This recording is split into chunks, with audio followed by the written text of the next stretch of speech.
Study care YouTube channel.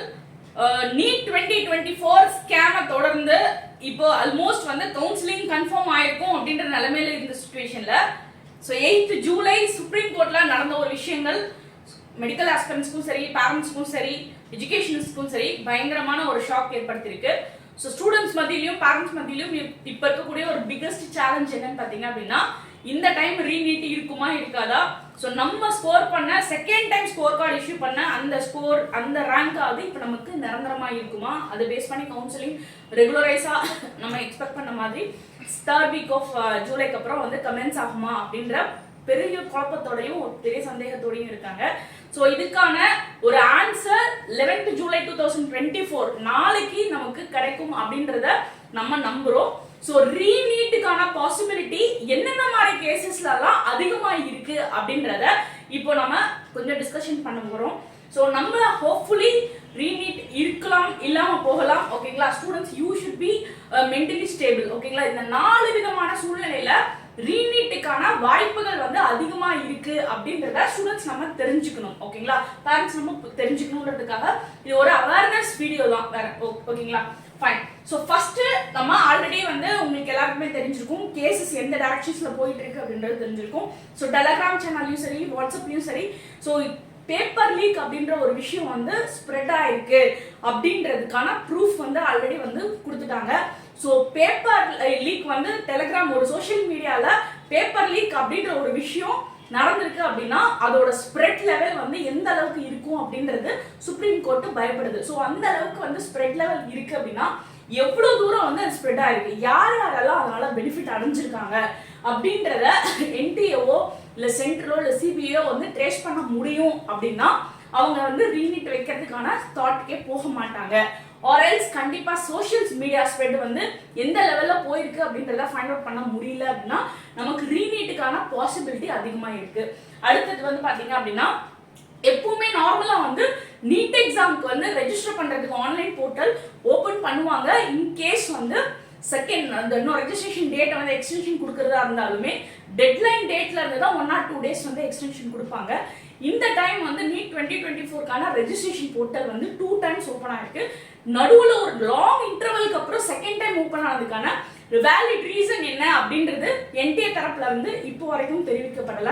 So இந்த reason வந்து அவங்க என்டிஏ வந்து ப்ராப்பரா வேலிடா கொடுத்தாகணும். இந்த ரீசன் அவங்களால சொல்ல முடியல அப்படின்னா கண்டிப்பா ரீநீட்டுக்கான பாசிபிலிட்டி வந்து இந்த ஒரு மைனஸ், இந்த லேக் பாயிண்ட் வந்து அதிகப்படுத்துது.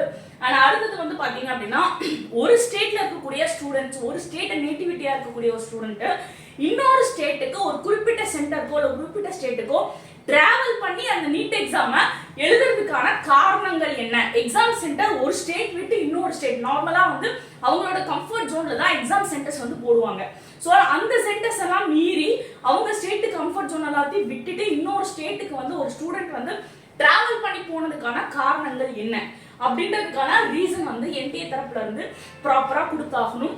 அண்ட் அது மட்டும் இல்லாம பாத்தீங்க அப்படின்னா பேப்பர் அப்படின்ற ஒரு விஷயம் வந்து அவங்க வந்து பிரிண்ட் பண்ற சோர்சஸ் ஆகட்டும், அது சேஃப்டி இருக்கிறதுக்கான சோர்சஸ் ஆகட்டும், ஒரு கண்ட்ரில இருந்து இன்னொரு கண்ட்ரி, இப்போ இந்தியா மட்டும் நம்ம நீட் எக்ஸாம் நடத்தல, கிட்டத்தட்ட அதர் ஃபாரின் கண்ட்ரீஸ்ல நடத்துறாங்க அப்படின்னா அதர் ஃபாரின் கண்ட்ரீஸ்ல கொஸ்டின் பேப்பரை எப்படி வந்து சேஃபா கொண்டு போனாங்க, அதுக்கு அவங்க எடுத்த ப்ரிகாஷனரி ஸ்டெப்ஸ் என்ன, இதுக்கான டோட்டல் லாஜிக்கல் எக்ஸ்பிளனேஷன் என்டிஏ தரப்புல கொடுக்க தவறுனாங்க அப்படின்னா ரீநீட்டுக்கான பாசிபிலிட்டி அதிகமாகும். அண்ட் ஃபைனலா வந்து பாத்தீங்க அப்படின்னா நம்ம எல்லாருக்கும் இருக்கக்கூடிய ஒரு காமனான சந்தேகங்கள் ரிசல்ட் வந்த அன்னைக்கே வந்து பொதுமக்கள்கிட்டையும் சரி, பேரண்ட்ஸ் கிட்டையும் சரி, ஸ்டூடெண்ட்ஸ் கிட்டையும் சரி, சோஷியல் மீடியாஸ்லையும் சரி, நம்மள மாதிரி எஜுகேஷன்ஸ்கிட்டையும் சரி வந்த ஒரு காமனான சந்தேகங்கள் 2 பேர் 3 பேர் 720 or 720 எடுத்துட்டு இருந்ததே பிரம்மாண்டமா ஒரு பிரமிப்பா பார்த்துட்டு இருந்த ஒரு சூழ்நிலை மாறி திடீர்னு 67 ஸ்டூடெண்ட்ஸ் வந்து 720 or 720 வந்து மார்க்ஸ் ஸ்கோர் பண்ணதுக்கான லாஜிக்கல் ரீசன்ஸ் என்ன அப்படின்னு கேட்கும்போது அவங்க 1562 ஸ்டூடெண்ட்ஸ் வந்து காரணம் காட்டி அவங்களுக்கு வந்து கிரேஷ் மார்க்ஸ்ன்ற ஒரு விஷயத்த சொன்னாங்க. கிரேஷ் மார்க்ஸ் அதுக்கு வந்து ஒரு ரெமெடி கொடுத்துட்டு ஒரு ரீநீட் அப்படின்ற ஒரு கான்செப்ட் அந்த 1563 ஸ்டூடெண்ட்ஸ்க்கு வந்து கண்டக்ட் பண்ணாங்க. அதுலயும் ஒரு சில மாணவர்கள் வந்து எக்ஸாம் எழுதல. ஸோ எழுதுன மாணவர்கள்ல இருந்து 720 or 720 ஸ்கோர் பண்ண ஸ்டூடெண்ட்ஸ்க்கு கிரேஷ் மார்க் ரிமூவ் ஆனதுனால ஒரு 67 இருந்த கவுண்ட் வந்து இப்போ 61 ஆயிருக்கு. பட் 61 அப்படின்றதே வந்து ஒரு huge number compared to previous ஒரு 5, 6, 7 இயர்ஸ் கம்பேர் பண்ணும் போதே இது வந்து ஒரு ரொம்ப அசுரவேகமான வளர்ச்சி அப்படின்னு நம்ம பார்க்குறோம். ஸோ அதுக்கான லாஜிக்கல் ரீசன்ஸ் என்ன? இந்த ரீசன்ஸை வந்து என்டிஏ தரப்புல இருந்தோ இல்லை சென்ட்ரல் கவர்மெண்ட் தரப்புல இருந்தோ இல்லை வந்து சிபிஐ தரப்புல இருந்தோ கரெக்டாக லாஜிக்கலாக ப்ரூவ் பண்ண முடியலன்னா, ரீசன் சொல்ல முடியல அப்படின்னா ரீநீட்டுக்கான பாசிபிலிட்டி அதிகமாக இருக்கு அப்படின்றதுதான் ஒரு கசப்பான உண்மை. ஸோ ஸ்டூடெண்ட்ஸ் அண்ட் பேரண்ட்ஸ், நாளைக்கு 11th ஜூலை 2024 என்ன நடக்குது அப்படின்ற அப்டேஷன்ஸ் வந்து நம்ம சேனல்ல ஆன் டைம் உங்களுக்கு வந்து அப்டேட் பண்ணி கொடுத்துருக்கோம். நம்ம சேனல் பொறுத்த வரைக்கும் மெடிக்கல் ஆஸ்பிரன்ஸ் உதவும் வகையில் அப்டேஷன்ஸ் கொடுத்துட்டு வந்துட்டு இருக்கோம். நம்ம சேனலுக்கு உங்க சப்போர்ட் தேவை. நம்ம சேனலுக்கு லைக் பண்ணுங்க, ஷேர் பண்ணுங்க, கமெண்ட் பண்ணுங்க, சப்ஸ்கிரைப் பண்ணிக்கோங்க. மறக்காம அந்த பெல் ஐகான் ஆன் பண்ணி வச்சுக்கோங்க.